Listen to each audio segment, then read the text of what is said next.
Hi friends, welcome back to Popcorn சமையல். இன்னைக்கு கிறிஸ்பியான சேப்பக்கிழங்கு மசாலா ரோஸ்ட் எப்படி செய்யறதுன்னு பார்க்கலாம் வாங்க. 1/2 கிலோ சேப்பக்கிழங்க வேக வச்சு கட் பண்ணி எடுத்திருக்கேன். இதை நம்ம டீப் ஃப்ரை பண்ணிக்கலாம்.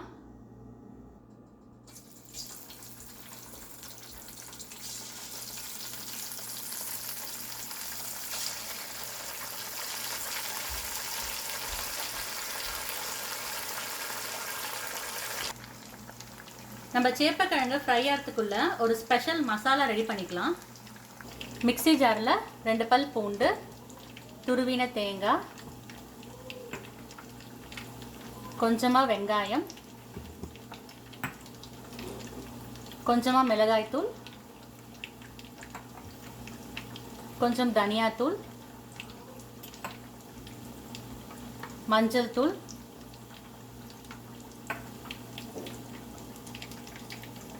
கொஞ்சமாக தண்ணி சேர்த்து நல்லா மைய அரைச்சி எடுத்துக்கலாம்.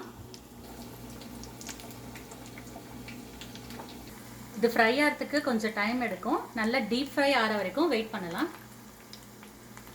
இந்த மாதிரி கோல்டன் ப்ரௌன் வர வரைக்கும் நல்லா ஃப்ரை பண்ணி எடுத்துக்கலாம்.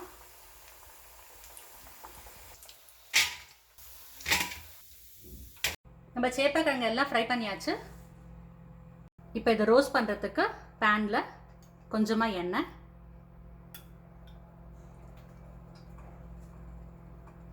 எண்ணெய் சூடானதும் கொஞ்சம் கடுகு, சோம்பு, கொஞ்சம் உளுத்தம்பருப்பு, கடலைப்பருப்பு, கருவேப்பிலை சேர்த்து தாளிச்சிக்கலாம்.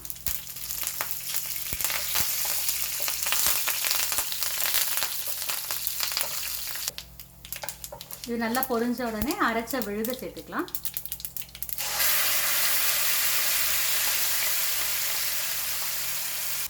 இதில் கொஞ்சம் தண்ணி சேர்த்துக்கிறேன். பச்சை வாசனை போகிற வரைக்கும் நல்லா வதக்கி எடுத்துக்கலாம். இப்போ பச்சை வாசனை போய் மேலே எண்ணெய் பிரிஞ்சு வந்திருக்கு. இதில் உப்பு,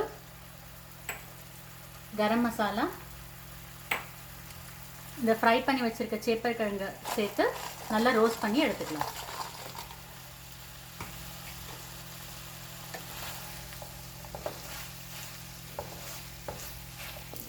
நீங்கள் இந்த ரோஸ்ட் செய்கிறதுக்கு சேப்பக்கிழங்க எண்ணெயில் ஃப்ரை பண்ணாமல் கூட சேர்த்துக்கலாம். ஃப்ரை பண்ணி சேர்த்துக்கிட்டிங்கன்னா ரோஸ்ட்டு நல்லா கிறிஸ்பியாக இருக்கும். இப்போ நம்ம சேப்பக்கிழங்கு நல்லா ரோஸ்ட் ஆகிடுச்சு. இதை ஒரு சர்விங் பவுலில் ட்ரான்ஸ்ஃபர் பண்ணிக்கலாம். நம்ம கிறிஸ்பி சேப்பக்கிழங்கு மசாலா ரோஸ்ட் ரெடி. இதை நீங்கள் சாம்பார் சாதம், ரசம் சாதம், தயிர் சாதத்து கூட சேர்த்து சாப்பிட்டீங்கன்னா அட்டகாசமாக இருக்கும். நீங்களும் இதை செஞ்சு பார்த்துட்டு உங்கள் கமெண்ட்ஸை ஷேர் பண்ணுங்கள். மறக்காம பாப்கார்ன் சமையலுக்கு சப்ஸ்கிரைப் பண்ணுங்க. தேங்க்யூ.